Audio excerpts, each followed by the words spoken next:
ایک اور روایت میں خاص طور پر وہ حدیث بھی کہ جو حضرت ابو بکر کے طفیل سے امت تک پہنچی ہے، اور حضرت ابو بکر سے وہ حدیث روایت کی ہے مولا علی نے. حضرت ابو بکر سے وہ حدیث حضرت علی روایت کر رہے ہیں، اور مسند امام احمد کی حدیث ہے یہ.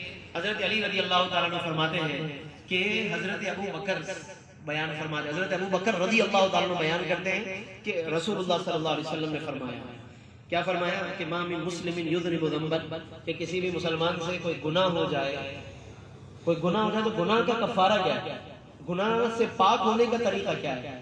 ما من مسلم یذنب ذنبا، فرمایا کہ کوئی بھی مسلمان جو کوئی گناہ کرے، آگے فرمایا کہ فیتوضا فیحسن الوضوء، پھر وہ وضو کرے اور اچھا وضو کرے، فیصلی رکعتین، اور وہ 2 رکعت نماز ادا کرے. تو فرمایا کہ فیستغفر اللہ، اور اللہ سے بخشش طلب کرے. کیا کہا کہ گناہ ہو جائے، اگر گناہ ہو جائے تو اچھا وضو کرے، اچھا وضو، اچھا والا عمدہ وضو کرے، اور پھر 2 رکعت نماز ادا کرے اور اللہ سے بخشش طلب کرے. حضرت ابو بکر صدیق روایت کرتے ہیں کہ میرے آقا نے فرمایا غفر اللہ لہ، کہ اللہ اس کی بخشش فرما دے، اللہ اس بندے کی بخشش فرما دے. حضرت مولا علی اس حدیث کو روایت کرتے ہوئے معلوم ہے شروع میں کیا فرماتے ہیں کہ میں جب بھی کسی سے حدیث لیتا ہوں تو اس سے پہلے قسم لیتا ہوں.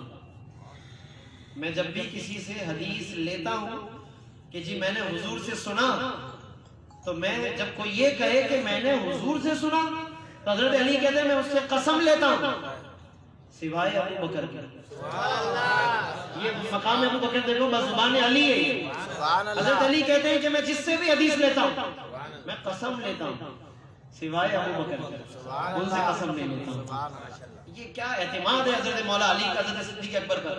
اور اس کا مطلب ہے کہ حضرت علی رضی اللہ تعالیٰ عنہ نے گویا اشارہ دے دیا کہ حضرت ابو بکر جب ایک حدیث بیان کر رہے ہیں تو بس اس پر قسم کی بھی ضرورت نہیں. اسی لیے انہوں نے بھی بی بی فاطمہ کے سامنے جب وہ حدیث وراثت بیان کر دی کہ حضور نے فرما دیا تھا کہ ہم گروہ انبیاء جو ہے مالی وراثت نہیں بناتے، حضرت ابو بکر ہی تو تھے جو یہ حدیث رسول بیان کر رہے تھے. اس لیے حضرت مولا علی نے بھی اس پر کوئی ایسی بات نہیں فرمائی. انہوں نے بھی بی بی فاطمہ کو کوئی بات نہیں کہی اور وہ معاملہ خاموشی کی طرف چلا گیا.